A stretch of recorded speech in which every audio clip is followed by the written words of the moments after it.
Bismillahirrahmanirrahim. Assalamualaikum warahmatullahi wabarakatuh. Bertemu kembali dengan saya, Sutiono SPD MPD dan SMK Negeri 1 Set. Pada kesempatan hari ini, kita akan berbicara masalah permasalahan penggunaan sosial media bagi pelajar. Yang memang ini merupakan salah satu masalah yang mungkin hampir sebagian besar dihadapi oleh pelajar di seluruh Kabupaten Bekasi ataupun Provinsi Jawa Barat. Nah, kita awali dari definisi ya. Definisi apa sih sebenarnya sosial media itu atau media sosial itu?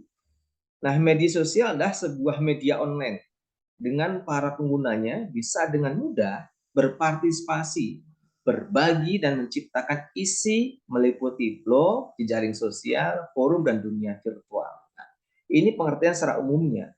Dan ini merupakan salah satu hal yang perlu kita pahami bersama karena dari pengertian yang begitu luas ini maka akan menimbulkan permasalahan atau dampak daripada sosial media itu. Nah, kalau kita bicara masalah dampak, maka akan ada dua dampak tentu saja. Pertama dampak positif, yang kedua adalah dampak negatifnya sosial media. Kan tidak ada semuanya kemudian positif, pasti ada negatifnya. Seperti itu. Nah, kita akan lihat dampak positif dari sosial media. Yang pertama adalah mudah dalam akses informasi. Ya, jadi mudah dalam akses informasi. Yang kedua, sebagai media komunikasi. Ya. Yang ketiga, sarana transaksi online saat ini kita gunakan media sosial.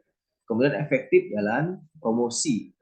Dari dampak positif ini, maka kita akan beralih kepada dampak negatif yang ditimbulkan oleh sosial media, dan ini akan jadi pembahasan kita.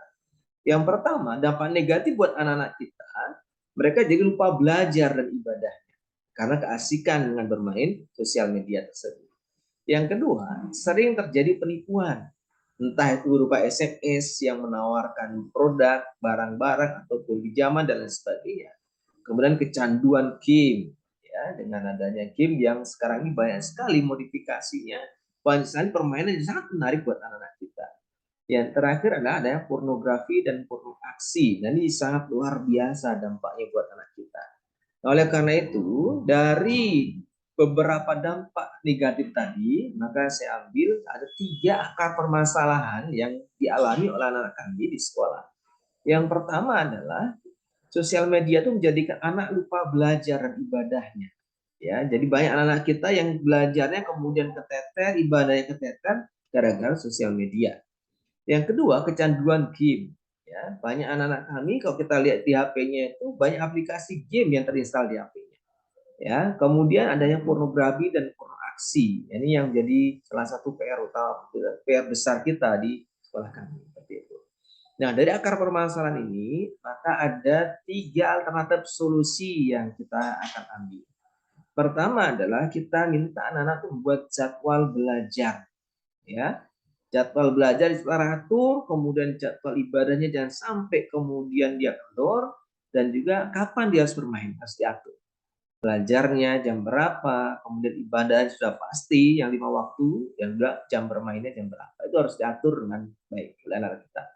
Yang kedua, menghindari situs yang berbau pornografi dan porno aksi. Jadi jangan sampai kemudian anak-anak itu mendatangi atau mengklik atau bahkan memang konsumsi situs-situs yang mendorong mereka untuk berbuat pornografi dan porno aksi. Nah, ini tentu saja kembali kepada mental anak-anak kita. Maka kita bentengi dengan agama agar mereka tidak terprovokasi untuk mengikuti ajakan-ajakan yang kurang baik di sosial media itu. Yang ketiga adalah memposting hal-hal yang positif, yang berbau positif.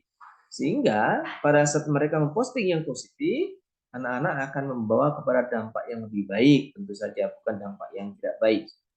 Ini alternatif yang kita tempuh. Kemudian dari beberapa permasalahan itu, setelah kita berikan alternatif permasalahan itu, maka ada hasil pemecahan masalah yang kita dapat. Yang pertama, pembelajaran jadi terkontrol. Anak-anak itu pada saat kita tanya, nak jam berapa semalam belajar? Mereka mengikuti jadwal yang sudah kita atur. Oh, jam 7 sampai jam sekian Pak kita belajarnya. Oke, baik.